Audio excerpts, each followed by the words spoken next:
भंडारा जिल्ह्याच्या वैनगंगा नदीवर असलेल्या नवनिर्मित अंभोरा केबल ब्रिज व गोसीखुर्द धरण थोडक्यात बचावला। आम्ही असं का म्हणतो त्याला कारणही तसंच आहे।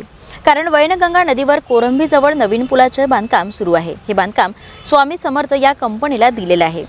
याच्या बांधकामाकरिता मोठमोठ्या मशिनरी नदीपात्रात ठेवण्यात आल्या। तर भंडारा गोंदिया जिल्ह्यामध्ये 2 दिवस आलेल्या पावसामुळे वैनगंगा नदीने आपले पात्र सोडले। जे काही मिळते त्यांना आपल्या सोबत वाहत घेऊन जात होती। इतक्यात कोरंबीजवळ ठेवलेली 100 टन वजनाची क्रेन पुराच्या पाण्यामध्ये वाहून गेली। क्रेन पाण्यात जाताना प्रशासन खळबळून जागा झालं। सगळीकडे धावाधाव झाली व मशीन कशी पाण्याबाहेर काढण्यात येईल याची तयारी सुरू झाली।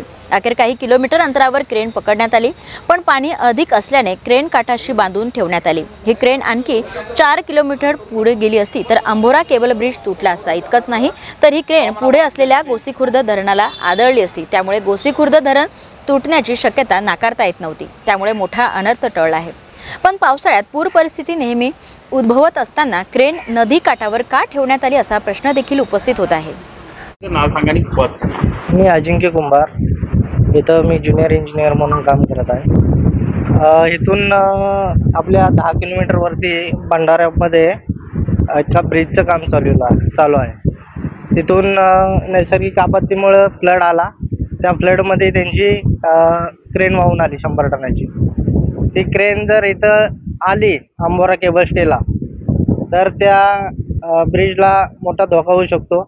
इथून जर खाली गेली गोसीखुर्दला तर गोसीखुर्द धरणालाही धोका होऊ शकतो। इथून ती 4 किलोमीटरवरती त्यांनी कॅच केलेली आहे, तर त्यांनी व्यवस्थित तिथंच कॅच करून ठेवावी ही माझी नम्र विनंती आहे त्यांना।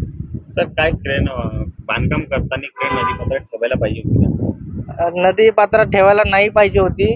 त्यांनी ज्यावेळेस फ्लड येण्याची शक्यता असते त्यावेळेस त्यांनी बाहेर काढायला पाहिजे होती ती क्रेन।